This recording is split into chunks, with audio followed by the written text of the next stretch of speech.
Hello, beautiful people. Take two.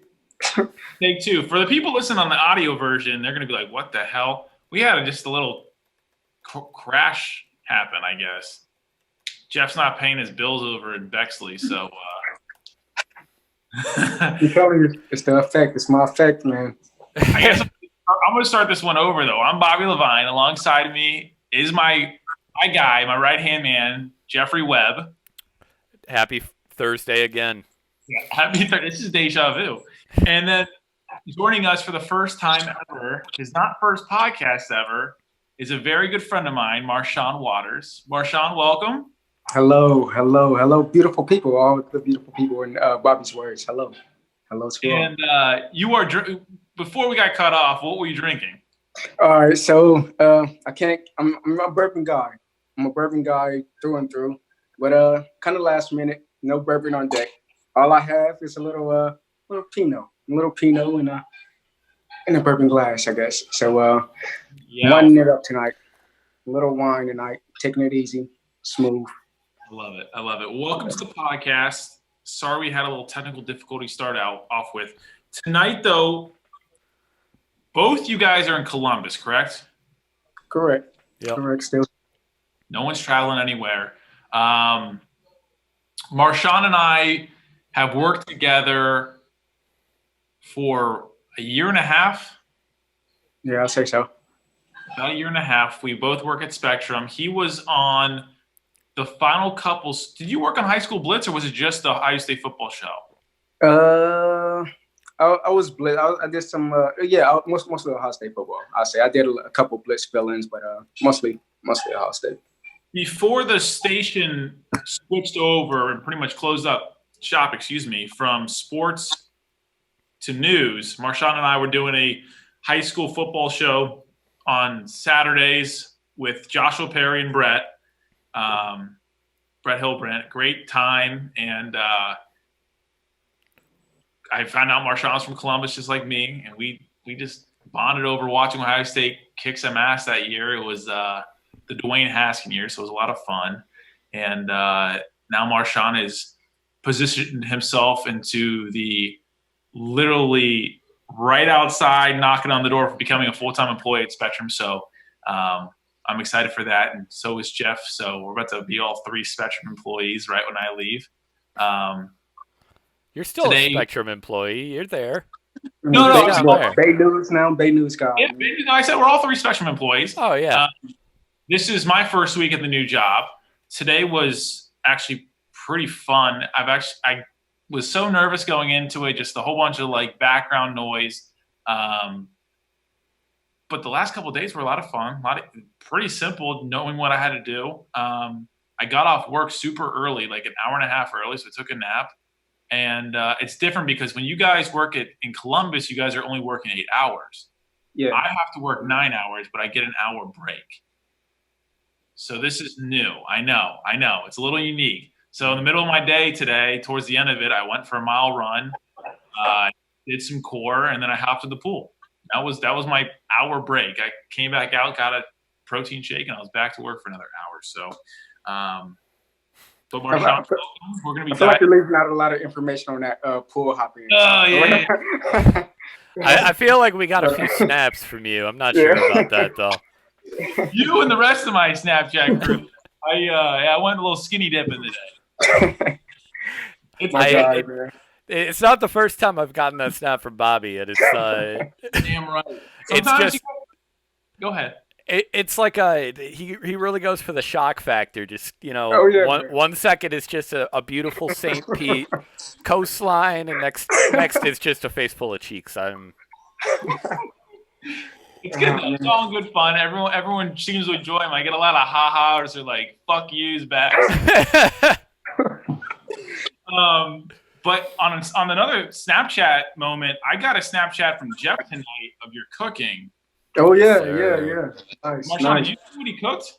Yeah. I seen the snap myself, man. Throwing it down in the kitchen, man. He's a baker. He's a cooker. He's the guy. Yeah, I thought it was some type of bread he was making, some like very thin bread. But Jeff, please explain what you made.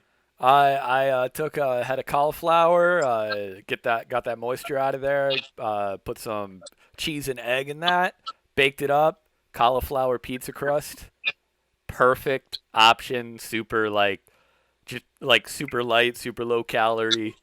I put an entire pound of food on it and ate it all, and I love it so much. He doesn't get that name Chef Jeff for nothing, man. Hey. Chef Jeff around the office, man. I've never heard of that nickname at all for him.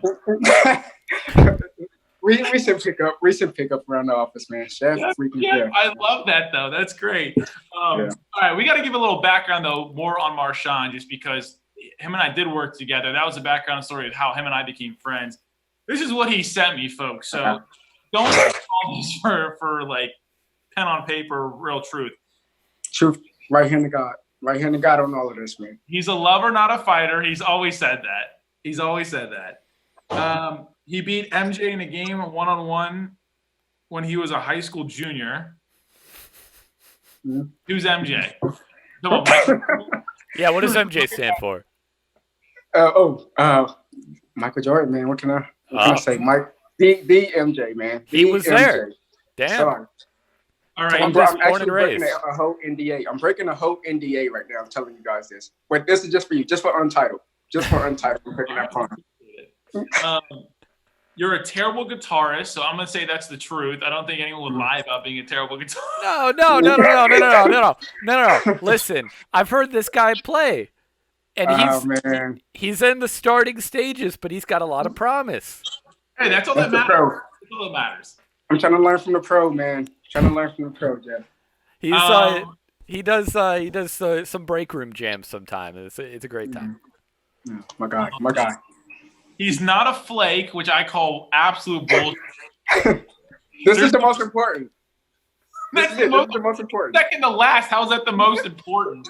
It's the most important, man. I'm putting an emphasis on that one. I'm not a flake. I just want that to be known. I should have put that in bold letters. He is here. He's here. That's fine. But there's been times where I've invited this kid. I'm not going to call out another person because we're going to have him on the podcast soon. But let me tell you, I've invited Marshaun to my house over 100 times for sporting events, movie night, you name it. Now, my God. Jeff, on the other hand, has canceled before just because I understand he's got to work early. But Marshaun's got nothing going on. And then all of a sudden, his girlfriend's in the room, so I know she can hear me. I hope she laughs at this. All of a sudden, it's her birthday. The whole day's filled. And I'm like, oh, my gosh. Flaking on me. I want to be a good boyfriend, man. I get it. 100%. That's why I'm single. And then he's a cereal aficionado. So what's your favorite kind of cereals? Give us your top three. Top three cereals. I'll go I strictly, I don't know, for the most part, honey bunches of oats, man, with the almonds in it. That's important. I found this new kind of wild card cereal. It's like these Cheerios, but with like a maple syrup and like granola and stuff in it. It's amazing. I'm happy to put you guys on. And then I guess finally, can't go wrong with the Captain Crunch peanut butter. That's my safety valve. Cool. All right. Jeff, you got any favorite cereals? I do have a favorite cereal, and being a cereal aficionado, I want your take on this, Marshaun, because not many people, first of all, not many people know this cereal, and second of all, almost everybody who knows it absolutely hates it. My favorite cereal, I had a bowl this morning, Grape Nuts. Oh my God, yes! Grape Nuts. Yeah. The original cereals ever. I was going to give you the background story. I was watching some History Channel on like Memorial Day Monday. Mm-hmm. And I don't know if you guys know this, but the history of cereal originated back when Kellogg's, I think was either the early 1900s or the late 1800s. But they were promising all this absolute bullshit. Sickness, hair growth, all this stuff they were promising. Yeah, it was really, they were like listing everything off. And the reason why all these places had different cereals is because they changed one ingredient. But Grape Nut was one of the first, if not the first big cereal ever. And they were saying that it would cure, like when guys would get horny back in the day, it was a bad thing to like masturbate. Yeah. And they said cereal would cure the need to do that. That was cornflakes, right? That was cornflakes. I think it was cornflakes, but it's still cereal. Yeah. Breakfast cereal in general. That was the same with graham crackers too. But Marshaun, I want your opinion on grape nuts. I don't think you know that was it. No. My title is very false. My title has very false. No, Jeff, why? I've stripped him. I don't know if that gives me the title now because I only eat like 2 cereals, so I definitely can't hold to that. But no, grape nuts are like tiny little. They're like barley balls. No sugar. A lot of fiber. People say they taste like cardboard. I say they taste wholesome and wheaty. Perspective. I'm a big fan. I'm in the minority, though. I can tell you that. Oh, my God. That's great. Before we dive into, I do apologize because I haven't done a smelling salts in the last couple of podcasts. I also don't know where they are on this table. And it's not like it's packed, but I cleaned this table up a couple of weeks ago. How big is a table that you lose stuff on it? No, but I moved stuff off of it, and then all of a sudden, I put everything back, and I don't know where they are. So I do apologize for even been doing that. I will get back to that soon. Jeff, if you want to bend your head down a little bit and show off the nice ball cap we have, Chase and Taylor Adventures. I just saw Clinton Campbell just repost our video on our Facebook Live. To him, he just got a new job in Texas. I want to say, I think it's Austin or Dallas. Oh, congrats! So congrats to him. Yes, making big moves. Jimmy's still up in Columbus, but check out their Instagram post at Chase and Tail Adventure. Go to their website www.chaseandtailadventure.com. Use the promo code Untitled20 to receive 20% off.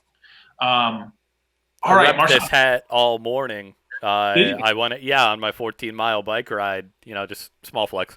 But this hat went all the way down to Southeast Columbus with me. So I love it. I took a 7-mile bike ride with my mom. It's a little different. My morning schedule's moved up an hour from 11 to 10, so I got to cut my bike ride down big time. All right, let's get into the podcast. We got Marshaun joining us for the first time. We're going to be talking about volunteering and giving back. Marshaun, you got to explain to the audience, though, of how you got into this and how you became the giving back kind of person. Like, what made you, I guess, how you are, if that makes sense. All right. So I don't know. So I don't know. I guess I started my first whole anytime getting into like the whole volunteering like field or wherever it was maybe 6-7 years ago or whatever in the peer mentor program at Nationwide Children's and everything. So a minute ago. Before I get exactly into that though, I guess my roots into like the whole volunteering deal as far as like getting into it and everything is I don't know, not many people like know about like I guess my disorder or anything like that, and that's something I just like broadcast or whatever. But growing up, I spent a lot of time I don't know, in and out of like hospitals and all that kind of stuff, that kind of deal as a kid and everything. And I don't know, like just the help from the nurses and everything, like it was tough. It was always kind of tough, just annoying, frustrating, like going through that. But I don't know, the help and attentiveness of like all the nurses, doctors, and everything like that. Any volunteers there at Children's as well. I don't know, it always kind of made things a little easier. I guess I don't know how else to really put it, but made things a little easier. And I don't know, as I grew, I never really thought about volunteering, anything like that. But as I grew, I think it's just kind of my way as far as like getting into it is I kind of want to share that pretty much. I don't know, like knowing how tough it can be, how frustrating it can be, like, going through those kind of things and everything. Kind of just something just instilled in me is where I wanted to like give back as well. I mean, any way I can, I guess. So you wanted basically you wanted people to feel the way that you felt cared for when you spent your time in hospitals and care facilities. Yeah, I pretty much put it like that. So my main like places that I'm kind of attending right now, I'm involved with, they all pretty much have to deal with like life-threatening illnesses kind of thing with youth and all that kind of deal. So But without ever really thinking about it, I kind of like as I'm kind of sitting here talking to you guys about it, I would say I don't know. I guess this is kind of how now I'm looking at it and everything from this view and everything is that I'm involved with. Like each program has to kind of deal with the same deal as far as like children going through sicknesses, life-threatening illnesses, and all that kind of stuff. So with that being said, I guess just looking back on it, looking from a different view, it's like maybe from the situations that I went through, maybe that's why I'm kind of so connected to just giving back in this kind of way, volunteering my time in this kind of way to I don't know, kids who I feel need it or whatever. Yeah. And I followed you on Snapchat for the last year and a half, and I remember the first time seeing you were volunteering. I think it was like on a Saturday, Sunday, but you're at the Ronald McDonald House. Yeah, yeah. You named some of the organizations you've helped out and with, and was that which one's the longest one you've been going to? So I pretty much started both around the same time. So it was Ronald McDonald House and as far as longest tenure, Ronald McDonald House and a Kid Again organization, both here, the Central Ohio chapters of both of those organizations. I've been at each of those maybe starting from like August of last year. I've been going pretty steady since then, August of 2019, I guess. Reaching back, like I said, 6-7 years ago, more involved with Nationwide Children's Peer Mentor, kind of just I don't know.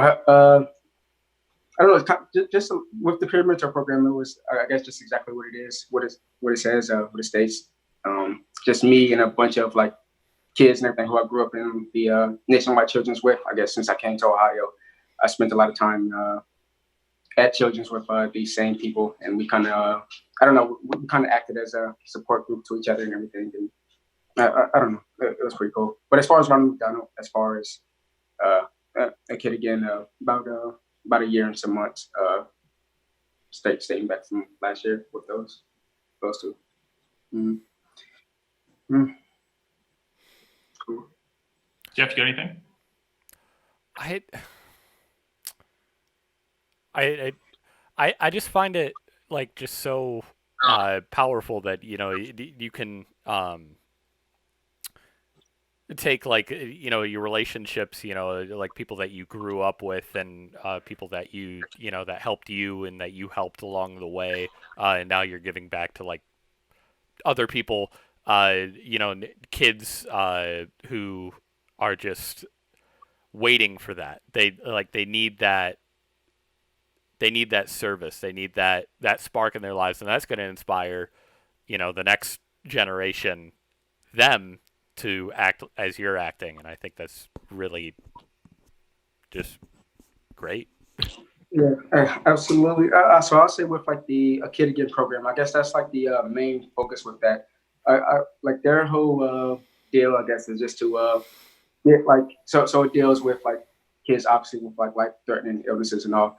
And their main thing is to just get the mind of the kid and the family as well, like just off of the day-to-day life, like what's going on, the things they face in the future, all that kind of deal. Like their thing is to like get their minds off it for whatever period of time they're able to do that. So they focus on like just any kind of trips, activities, and all that kind of deal. Just getting a whole group of people together, different families and everything, and they do a lot of cool things, a lot of cool events. Like I know coming up soon, we have June 20th or whatever. We have Adventure, this event called Adventures, something. I'm sorry, I have to find the name. I'm sorry, but June 20th, yeah, and we're going out to the standard location of A Kid Again and doing the whole like drive-by deal, handing out packages, gifts, and everything, just to help out any way we can with it. As well as at Heritage Golf Club in Hilliard, Ohio. They have an event going on there soon, June 15th, I believe. I don't know, just something for families and stuff.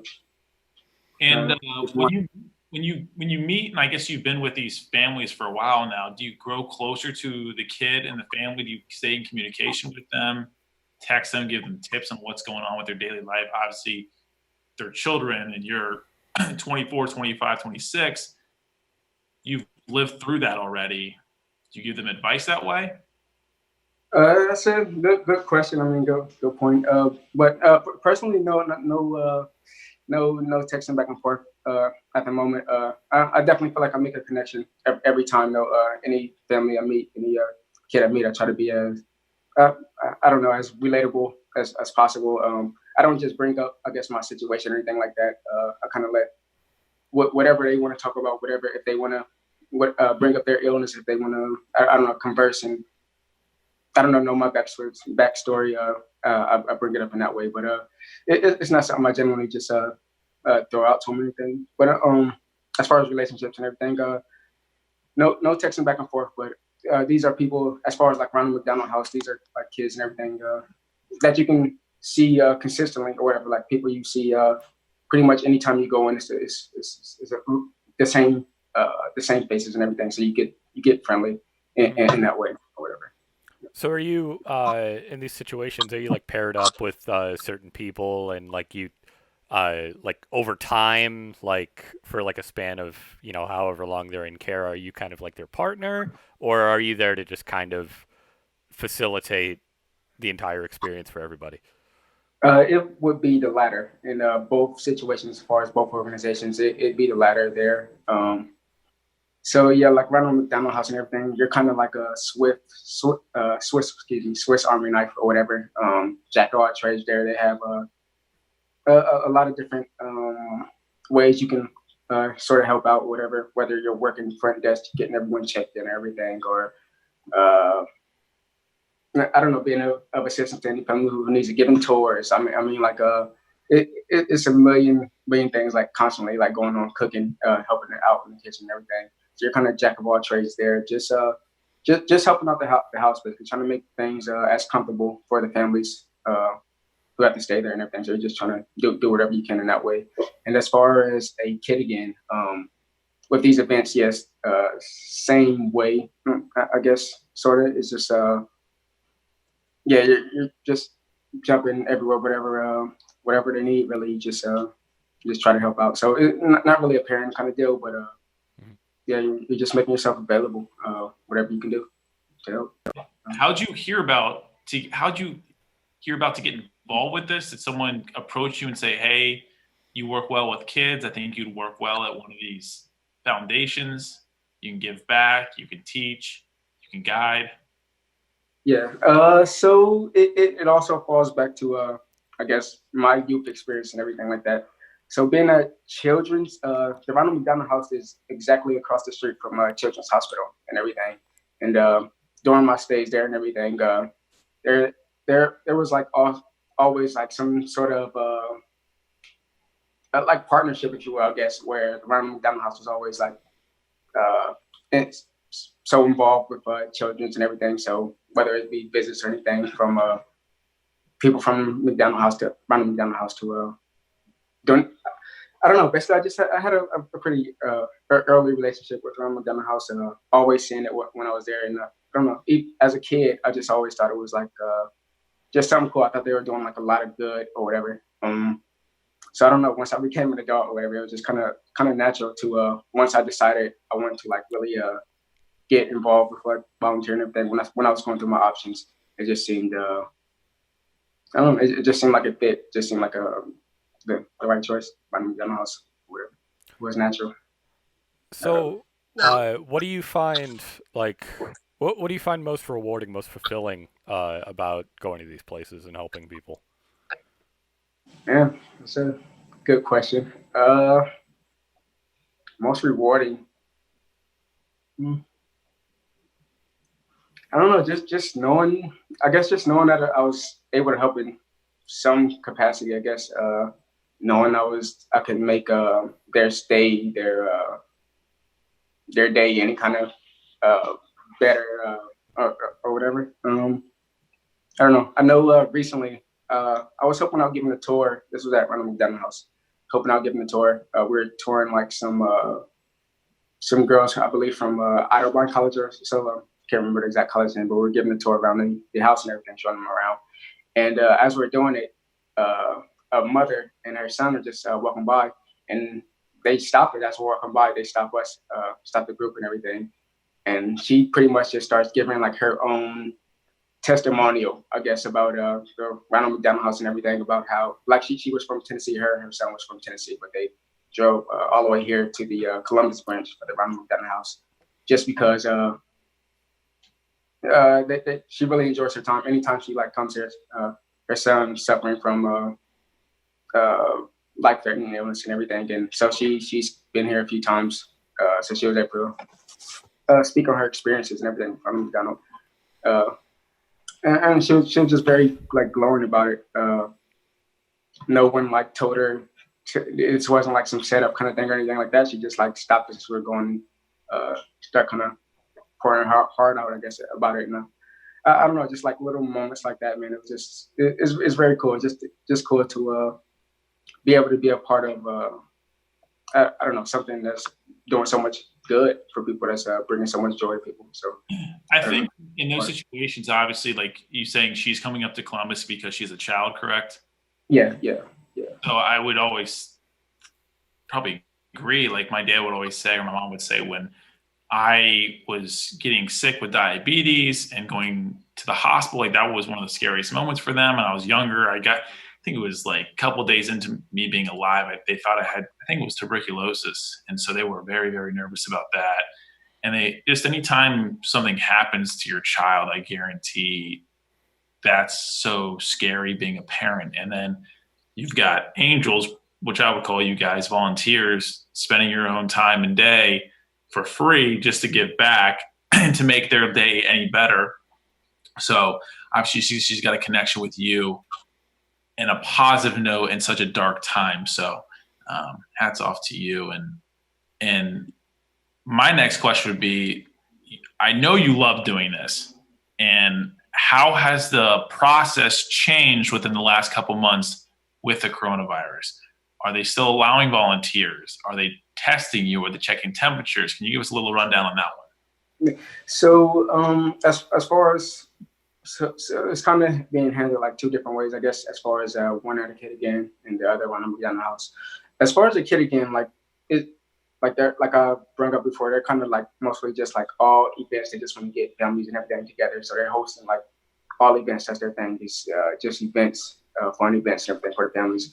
So obviously due to COVID-19, no crowds and everything getting together, it's kind of toughy. So with them, it's just been like a lot of cancellations and pushbacks on the events. It's just like nothing we can do about that. So it's just it's been a lot of pushback. So we've still been attending the meetings. They hold monthly meetings, second Tuesday every month. So that's pretty much all they can do now. Just hold the meetings and kind of work out how we're going to handle things once everything starts opening back up. Things start loosening up and all that kind of deal. As far as Ronald McDonald House, so you obviously can't get so you can't get in the door without like a mask on or anything like that. You can't walk around the building without a mask on. They're pretty strict on that. I mean, like you're dealing with like a house full of kids, families, and everything who's already like going through things, who's already like sick and that sort of deal. So obviously they're being like extra precautious with everything going on there. So gloves all times, masks all times. Obviously doing the best job to social distance and such. So just pretty much, following all the DeWine instructions and such. It's been a little different, a lot less volunteers recently for good reason or whatever. The numbers dropped down quite a bit during this period. Hopefully start to pick up here again soon. But pretty much just following the guidelines. Doing their best they can in such a populated area to keep everyone safe. It's been a little different, but it's working. It's all working out.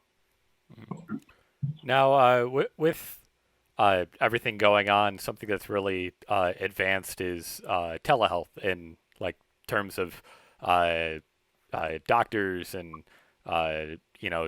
different specialists, video calling and consulting with people, therapists, psychologists, all this. Is there anything? I'd be interested to hear if there's any like sort of volunteer going along with that, like something like Ronald McDonald House or Kid Again, where you'd, like video chat with a kid who just needs somebody to talk to. Is there anything going on like that? I would have to assume so. I mean, that's I haven't had a personal experience with that. I can't say I had a personal experience with that or actually seen it with my own eyes. I, I don't know. It's such a good idea. I would assume someone else was smart enough to think of that as well. So, yeah, I will hope so on that. A great idea. Maybe we should get in contact with somebody. That was there you go. Bring that to a meeting. We gotta print off business cards from Marshaun so we can start passing them out to all the kids, and like it looks so shady. He's like, if you just need a friend to talk to, you just need a here.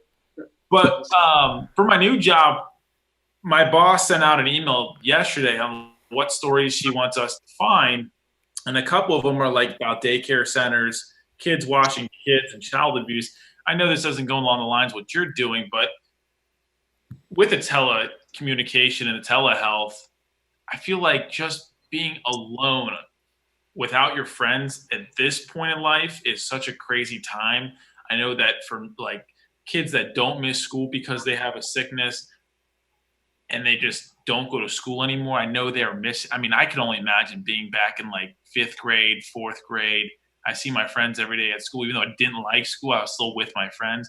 They're by themselves, but then being in a hospital by themselves and not that many people can come visit them as their friends would because of the coronavirus, I feel like they would.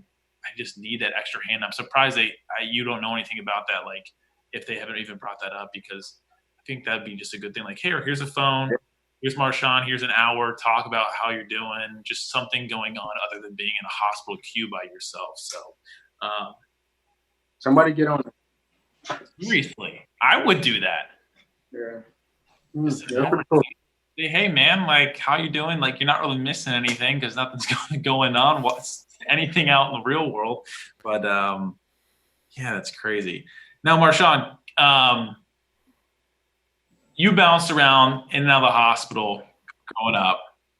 Did you have any mentors through these care programs that you stayed in contact with? So it's kind of like it works kind of differently for me as far as like the mentors and such. So no volunteers or anything that I necessarily like stay in contact with, but as I kind of brought up before, like my peer, I guess, mentors or whatever, the same kids, the same friends that I grew up on that 6th floor of Nationwide Children's Hospital with. We definitely all keep in contact today. Those same kids I've seen every day. We're kind of just all walking around with our IV bags and such on the post. I mean, like those same kids as I was as a youth and everything. Just we definitely all keep in contact via text and all that kind of deal. We've been, I guess, each other's like support when we need it. Whether it's like bouncing questions off each other, trying to get opinions and everything. If any of us went through a certain situation, just trying to get an opinion from someone else, how to handle it and everything. But I guess that's been my sort of support as far as keeping in touch and everything. I've kept in touch with my peers as far as that goes, and we've I don't know, it's pretty much been just. I get it.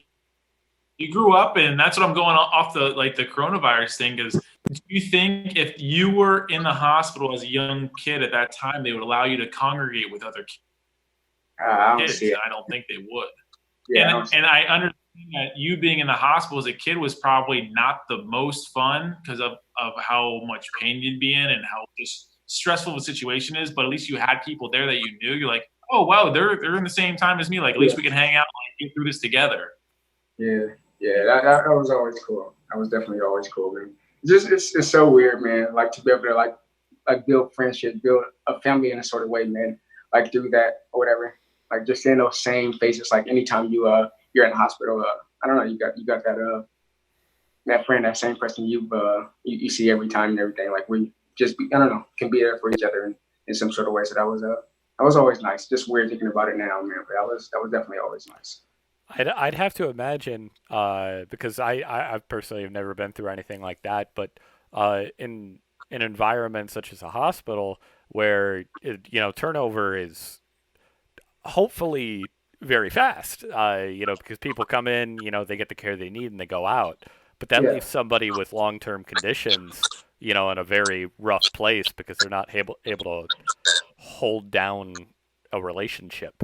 And that's where, I think like things like what you're saying, the familiar faces, whether it be the kids you grow up with, the kids, that you're there with, or, these mentorship programs like that makes the big difference.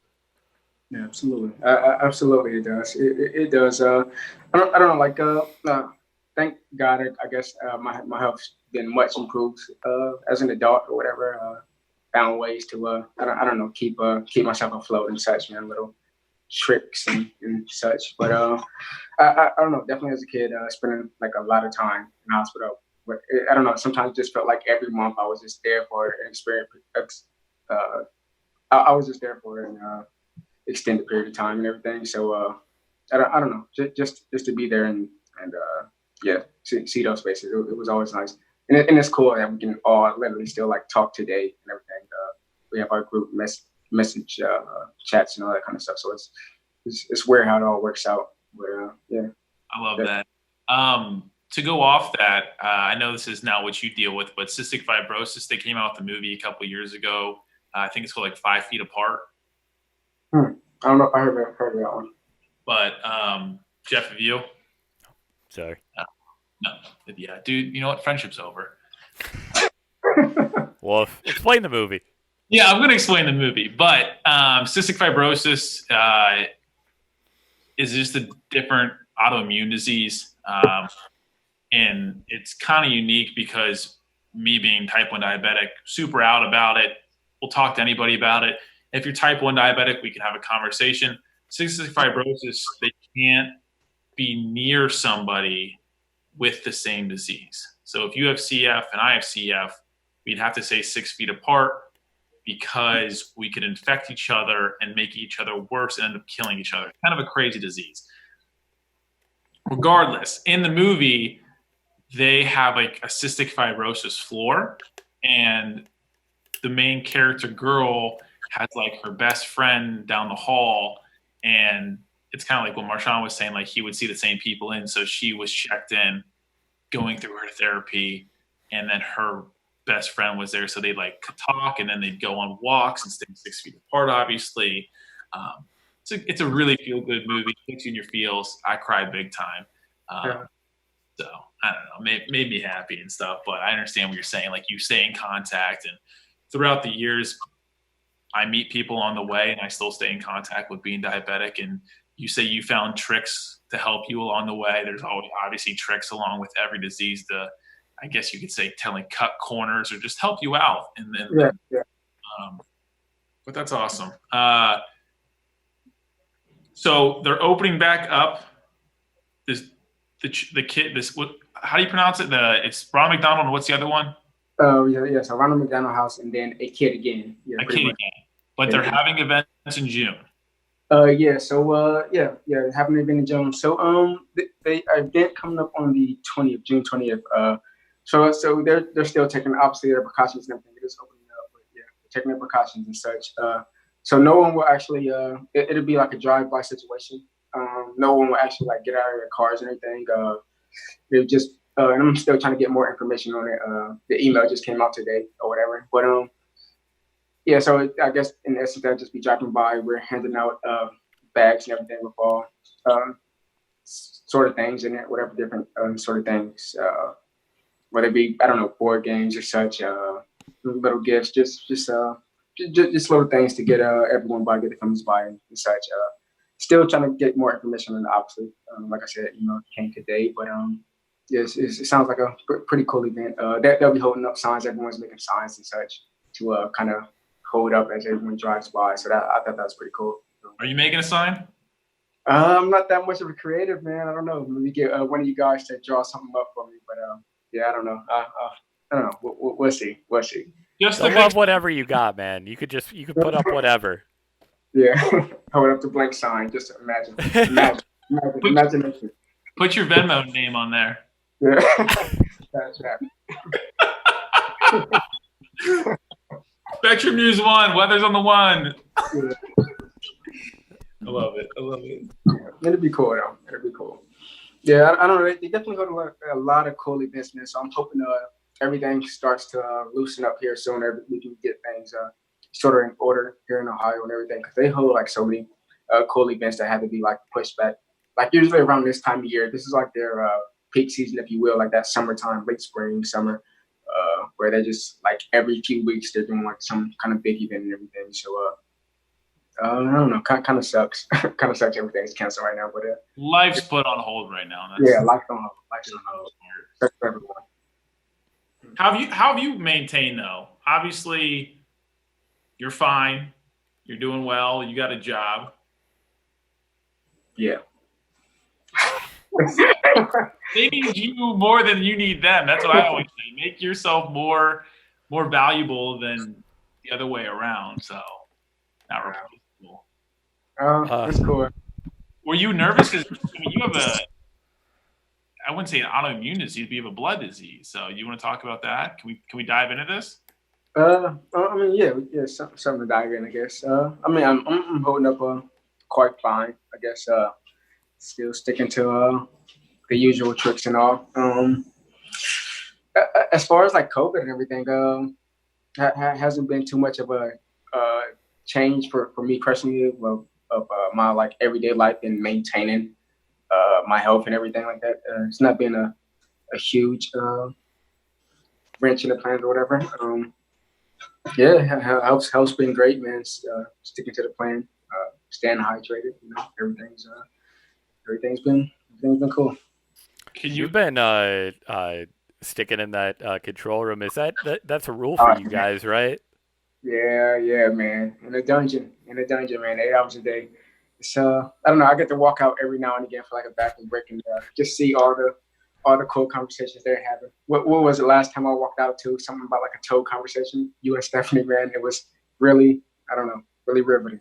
Yeah, we were talking about it every day. It gets weirder and weirder. I think we're kind of devolving into some kind of thing. And now we got Lindsay in there too now, so it's it just gets crazier and crazier every day.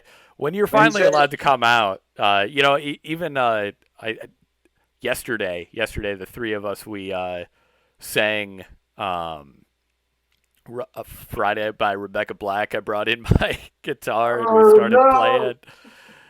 And so once you can come out, you need to join our little trio, make it a quartet. Oh, Marshaun's really good at playing guitar too. It's been perfect. Yeah. I'm okay. Sorry, I'm working on it. But singing is my life, man. Singing is my life. This is something, a fun fact no one knows. Singing is my freaking life, man. There we go. I may not be great, but you know, whatever. It's all hard. Oh yeah. All right, Marshaun.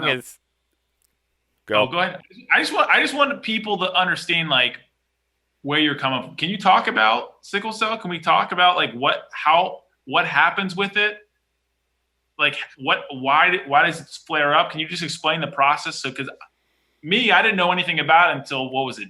January, February? Yeah, January. Yeah. It's cool to talk about it. So it's a blood cell disorder, obviously, whatever.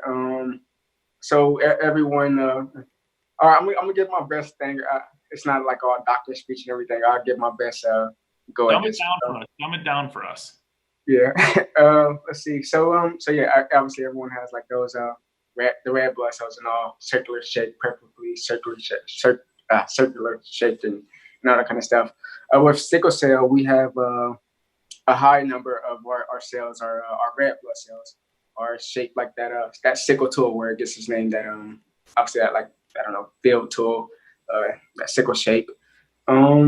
So yeah, with that so when I guess like a way like when it starts like where we run into issues, if we're like if we start generating like more cells, whether it be like doing some kind of activity and everything where it's like generating more cells, it kind of brings like a higher risk of those like of one of those sickle shaped cells like getting caught in like your just clogging up like your bloodstream, getting caught somewhere and then just clogging up all your other cells and everything. So you're not getting like any blood flow or whatever through a certain part of your body, wherever wherever this clog just happened to be. And it can happen anywhere: arms, legs, back, chest. I mean, like literally anywhere. I feel like I've had that issue like everywhere in my body at this point.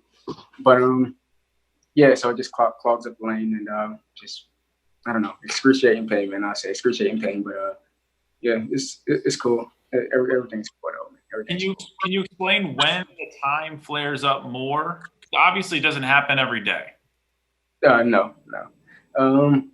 So I don't know, like so you know you're living with it because you get some sort of like I feel like me personally, like I always like feel it there, whether it be it's not always like some crisis mode or whatever, but I can always like kind of faintly just like feel it there. You always feel like some kind of I don't know, just like this weird feeling in your body. Like it's not a crisis, but it's like just I don't know something just to let you know it's there or whatever.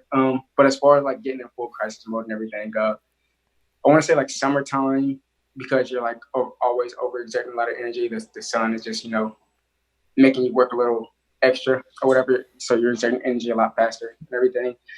And wintertime when it's just like obviously just freezing and all that kind of stuff. So hot temperatures, very hot temperatures, and I don't know, hot and cold temperatures, man. That's it. Just yeah, I don't know. It increases things. It increases the chances, the temperatures and such. So I try to stay bundled up in the winter. Try to stay hydrated and cool in the summer, man. I mean, stay away from pools. So that sucks. Because I was literally about to bring that one up because I found that out with you is swimming is a huge part, correct? Like you can't swim because the crazy drastic water changes, temperatures. Yeah, I guess like getting in that cold pool and hopping out, sun and all that kind of stuff. It like any like drastic temperature change, that's like I don't know, that's an automatic kind of way to like end up in the hospital and such. It sucks, man. Like as a kid and everything, I love swimming. I love freaking swimming, man. Like I love the whole thing. And I don't know, as a kid, they used to like give me like these timings to stay in, get it out and everything. So that always like sucked. I had like one experience, man. I don't know. It was like a family member's like birthday party. I was a kid and everything, and I had to like learn the hard way. I don't know. We're at like some hotel or something like that, and all the kids are like in the pool area and such. They had like a pool and a hot tub, and everyone's like jumping, just playing some little game. Everyone's jumping from the pool to the hot tub to the pool. No. Yeah. So me not going through it, realizing or whatever. At that point, so I'm just playing alone. And by the time we all like finally get off the pool and everything like that, like almost immediately, maybe like 1 minute later, 1 or 2 minutes later, like I'm just in like the worst freaking pain of my life. So like back is just like my whole freaking back is just like I don't know. It's hard to explain like the feeling, but it was like the worst, man. And I'm like struggling. I'm looking like a 70-year-old man or something, trying to get back up the stairs and or whatever back to our room and everything. Like I ruined the whole trip for everybody, and I felt terrible. I still feel terrible today. I ruined the whole trip for like the whole birthday party. So that's was your mom there? Was she there? Yeah, I think all the parents and everything they were around and everything, whether upstairs and everything, kind of just pretty much just all the kids just happened to be downstairs in the pool area having fun. But so I had to go to the hospital today and it sucked. I've ruined everything. Don't put that on you. I don't understand like there'd be so many times being type 1 diabetic, they always say like don't go in high temperatures, it's not good for you. And being in a hot tub is like not ideal. And then kids would always jump from like the hot tub to the pool and it's that shock of the body. I was never a fan of it. So don't even You're not missing out on much. It's overrated. Yeah. You can find pleasures in other things. Sorry. I went down the wrong road. I don't. So how does that work with you? Like doing all the like biking and all that kind of stuff. How's it like your diabetes and everything? Like how does that like factor into like I don't know like your schedule, your So I found like how you said like you find out little tricks along the way with your disease, and I found out early on, even without my Dexcom, which tells me what my blood sugar is, the more I exert more energy into working out and pushing myself in a sporting event, the better I can control my numbers because the less insulin I have to take. Diet's a huge thing. So being down here, biking every day, getting out and just moving. I think at first my body was so not used to it because when I was up in Ohio, I was by myself for a week and a half and I couldn't go to the gym. I couldn't leave my house. So it was just a shock to my body pretty much. So after about a week and a half, unstable. Am I freezing on you guys? You're no. fine. Clear. I think it was just a big shock to my body, but I feel better when I work out. I don't know about you, Marshaun, too, but I think just our body is meant to be worked out and pushed. So I try to get out as much as I can. Oh, we lost him. 90 pearls. Chino was watching earlier, and Oh, okay. he's Florida Sun. Hey, So we're losing you a little bit now. I'm freezing. Yeah, you froze for about the past 5 seconds. Yeah. Chino said that my skin looks like I'm getting darker, but I love the sun. All right. Florida 10, baby. Florida 10, baby. And what you went for a mile run in what is supposed to feel like 100? Yeah, it was 90. It felt like 97 today. But the wind was blowing, man. I loved it. I could do that all day. I came back, I was dripping, and well, when you're right on the coast, I mean, you can't beat that. No, I will. Perfect spot, man. I will never bitch ever again about weather. I don't care when the hurricanes are coming because we're in hurricane season. That's all they're talking about right now is another hurricane off the East Coast. I'm like, bring it. I don't care. I'm not dealing with snow the rest of my life for the foreseeable future. So obviously, when this blows over, you guys can come down and then you'll be like, wow, fuck this. I'm moving down here. And I'll be like, please come on down. I'll do it. You're getting that 2-bedroom, right? Yes. Hell yeah. Both you guys. Marshaun, we're wrapping up here. You want to say anything? Last final words? Thank you for coming on, man. Oh man, I miss you boys, man. Miss both you boys, man. Glad to have you on. What am I, 23rd guest, 30th guest, something like that. I don't know, but good to finally be on, man. Good to finally be on. Keep up with you guys. Long time listener, big fan, long time listener, first time caller. So this is pretty cool. Pretty cool. Yeah, I wish we could have got you in the studio because oh man, yeah. It's going to be different from here on out doing Facebook Live Zooms. But, yeah, man, thank you so much for coming on. And I know being down here, it's not going to be the same watching sports without you because it seemed like every major sporting event you were over and we were hanging out. But we'll do it again sometime soon. Well, we got Jack. Jack is coming back soon, man. I forgot. You know what? That reminds me. That's okay. Before we sign off and let Jeff finish up, the Jackets are in the playoffs. Because they decided to win in the second half of the season. Jeff Webb is a diehard Buffalo Sabres fan. And 3 years combined after the trade deadline, the Buffalo Sabres have won a combined total of 9 games or something like that we went over. Yeah. 24 teams made the playoffs this year, the most in NHL history. And the Buffalo Sabres has had to be the 25th. We did. We were pretty much neck and neck with Montreal, who is playing the qualifying round against the Pittsburgh Penguins. It could have been us. We had a couple games in hand, too. So, but, this is just the way it is. And I honestly just don't give a shit at this point. I just want to watch hockey. No, and that's what I was going to ask you guys. How pumped were you when they came out saying it's official, we're going to have hockey, but we don't know what the date is, but we're going to have 24 teams in the playoffs. I'm so excited. I could not be more excited. First of all, for Columbus, I'm not the biggest Blue Jackets fan. I'd say they're in my top 5 teams though, because I live here and I know the people. I'm friends with fans. I'm so excited to see them play Toronto. That is going to be a magnificent series. It's going to be Toronto, Columbus out in the East. It's going to be Chicago, Edmonton in the West is going to be the big series out there. I'm so excited to be like in the center of it. And it's wild. I wish we could talk about this more. We're going to have a stadium hubs, and it's crazy with no fans in there. They're saying Columbus could be a hub for these games, but the Jackets themselves might not be playing here, which blows my mind. Mm-hmm. Like, make it so we at least play here so the traveling cost goes down. You don't have to worry about getting the coronavirus on a plane or going somewhere. They can sleep in their own beds. But I love the fact the NHL didn't make it just 16 teams like normal. They expanded the field because the Jackets would have, even though they were the 8th seed and in the playoffs at the time the lockdown happened, the games in hand made the winning percentage go down, and they would have been the 9 seed technically.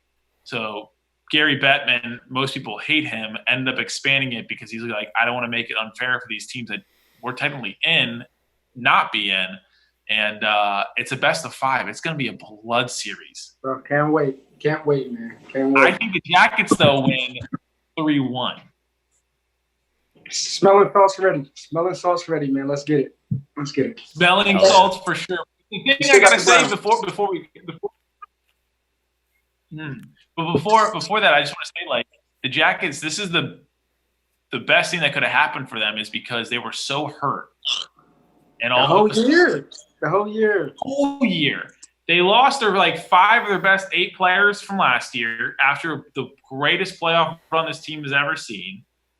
We bring in all these guys back pretty much, and then all these minor league hockey players that are filling in for all the injuries. We had 400 plus missed games by our players, our starters. Cleveland Blue Jackets, man. Cleveland Blue Jackets. I'm telling you, watch out. All right, Jeff, you got some final words. I do.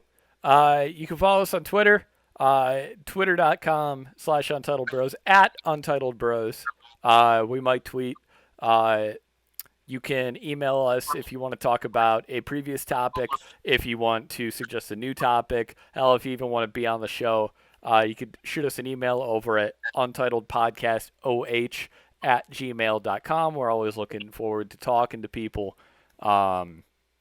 You can find this podcast anywhere you consume your podcasts. You can find us on SoundCloud, Spotify, Apple Podcasts, Google Podcasts, YouTube, Facebook, those places. And, Bobby? Yeah, Marshaun, thank you so much for coming. You've been an awesome friend. Thanks for making time with us and filling in for a bigger snowflake who's going to be on next week. Chuck Ringwalt. This has been the biggest hassle. My boy. He's been the biggest hassle getting him on the podcast, I'm telling you. It was like a circus getting this kid. You